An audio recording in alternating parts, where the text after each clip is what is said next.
Aggression feels dangerous, calm feels manageable, and that's why aggressive fighters keep getting broken by calm ones. In the UFC, some fighters talk loud.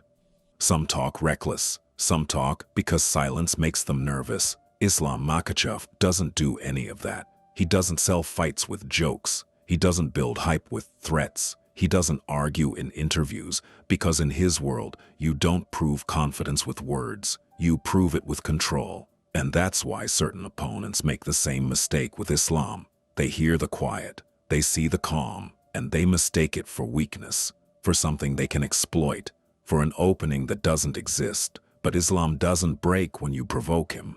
He sharpens. What you're about to see isn't just dominance. It's a pattern. How cocky fighters walk in believing they're different, and walk out knowing they never stood a chance. For years, Islam built that pattern without the spotlight. He fought in the background, attached to Khabib's shadow, treated like the other guy from Dagestan. From the middle of the decade into the end of that era, he kept stacking wins, methodical, quiet, unstoppable. And when Khabib retired, everything changed overnight.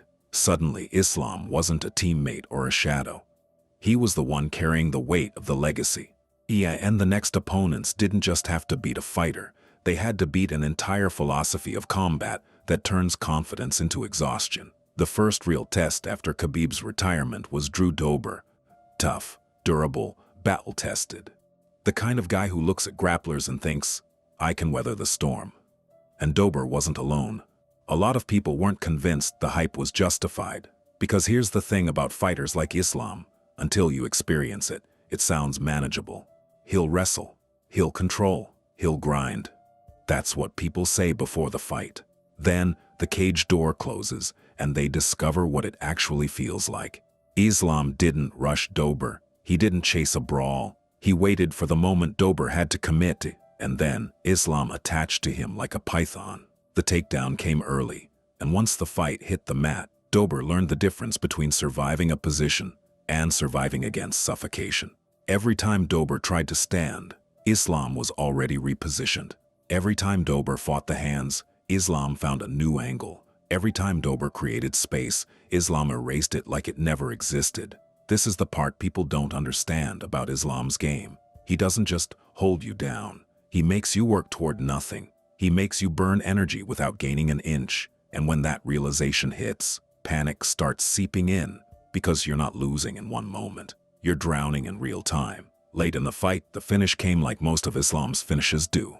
Not explosive, not dramatic, just inevitable. When Dober finally got caught, it felt less like a surprise and more like the conclusion of something he'd been fighting against for too long. Afterward, Dober didn't make excuses. He gave respect. He admitted what many fighters only admit behind closed doors. Islam was that guy. But some opponents refuse to accept that reality. Some need the loss to mean something else, because admitting you were simply controlled is too bitter a pill. Dan Hooker took his fight with Islam on short notice, and the confidence was loud enough to echo. He spoke like a man who believed toughness could overcome anything. And that's the trap cocky fighters fall into. They confuse willingness with readiness. They think heart equals preparation. They tell themselves, I'll stuff the takedown. I'll scramble free. I'll touch him standing. But against Islam, you don't get to try everything. You get one plan. And the moment it crumbles, you start improvising inside a system designed to punish improvisation. Hooker couldn't find Islam clean on the feet. Islam's defense erased his timing. The distance made Hooker overreach. The feints made him second guess. And once the grappling started, it wasn't a long story. It was a short lesson. Islam secured the takedown, isolated the arm, and locked in a kimura with surgical precision. The submission didn't feel like a scramble. It felt like Islam had decided the fight was over, and Hooker had no say in it. After the stoppage, Hooker's frustration poured out. He wasn't just upset about losing. He was upset about how helpless it felt. Because that's what Islam does to loud fighters. He doesn't out-talk them. He strips their confidence away on live television. Then came Bobby Green, loud, charismatic, always running his mouth. The kind of fighter who believes chaos is his advantage. The kind who tries to make you emotional so you fight reckless. Islam didn't bite. He barely spoke leading into it, not because he had nothing to say, but because he knew the cage would say it for him. They met, they traded a few measured shots, and for a moment it looked competitive. Then Islam did what he always does. He changed the entire fight without asking permission.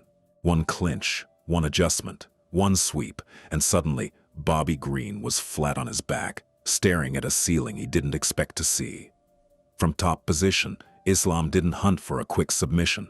He smothered first. He tested the defenses.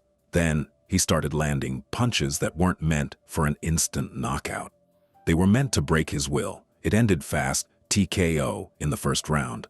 But the message lasted longer than the fight. Bobby Green later talked like a man trying to explain the impossible. He described the pressure like something otherworldly, and that's what happens when you build your identity around movement and freedom. And then you meet someone who takes both away. But the real transformation came when Islam stepped into a title fight. Charles Oliveira wasn't a trash talker like Bobby Green. But confidence can still breed disrespect when you hear people speak your name like it's already written in the past tense. Oliveira had been a champion. He had built a legacy off chaos, submissions, and relentless momentum. And heading into that fight, he carried frustration, tired of hearing Islam's name spoken like a foregone conclusion. In Abu Dhabi, the stakes were everything. And Islam looked like a man born for that moment. Oliveira wanted wild scrambles. Islam wanted control. Oliveira wanted bursts. Islam wanted to suffocate time itself. On the feet, Islam surprised people by matching Oliveira's pace and reading his attacks. Then, he took the fight where he always takes it when everything is on the line, down to the mat, down to the deep water. Islam controlled Oliveira for extended stretches, denying him the frantic openings he thrives in. And then, in the second round, the moment came that shattered the fight. Oliveira went down, and suddenly, the champion wasn't dictating anything anymore. The finish arrived in sequence, not chaos. An arm triangle that clicked into place like destiny. Oliveira tapped, and Islam became champion without celebration, without theatrics, without a single wasted word, just pure dominance. But with the belt comes the ultimate test, someone who refuses to quit. Islam's first title defense came against the featherweight king, Alexander Volkanovski, a fighter built on speed, precision, and the ability to steal inches. Volk didn't show up to be intimidated by the mystique. He showed up to claim what he thought was his, and for 5 rounds, the fight became a genuine war. Islam's power revealed itself. He hurt Volk in exchanges that would have ended other men. But Volk's movement kept him alive, kept him dangerous, kept him in the fight. The bout never fully became Islam's slow stranglehold, and that alone sent a message to the world. Then, late in the 5th round, Volk landed clean. The kind of shot that rewrites history if you can't recover. Islam survived. The decision went his way, and instantly, the fight transcended technique. It became controversy. It became accusations. It became noise. Here's the truth. When a loud world can't accept a close result, it starts searching for alternative explanations. Old accusations resurfaced. Allegations emerged. People talked about IVUs, about weigh-ins, about what champions do when nobody's watching. Even Volk's camp hinted that something didn't add up. Islam didn't argue. He didn't write long posts. He didn't beg for validation. He waited for the only place that matters. The rematch came quickly, on short notice, after circumstances aligned perfectly. Volk stepped in again, fueled by conviction, because when you believe you won the first fight, confidence becomes dangerous. But short-notice confidence has a price, and Islam fights like a man who knows exactly how to collect it. From the opening bell, Islam invested in body kicks, heavy, thudding shots that don't just score. They alter movement, they drop hands, they slow reflexes, and when Volk's guard adjusted downward, Islam went high. One perfect kick, one frozen moment, and the rematch ended in seconds. Afterward, Volk admitted what fighters often learn too late.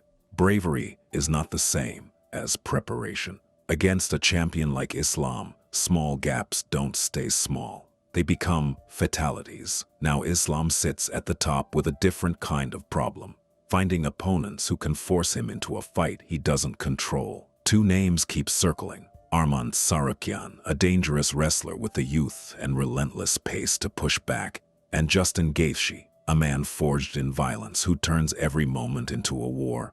One brings genuine resistance, one brings absolute chaos, and Islam's entire career has been about what happens when resistance turns into fatigue, and chaos turns into calculated mistakes. So the question isn't who talks louder next.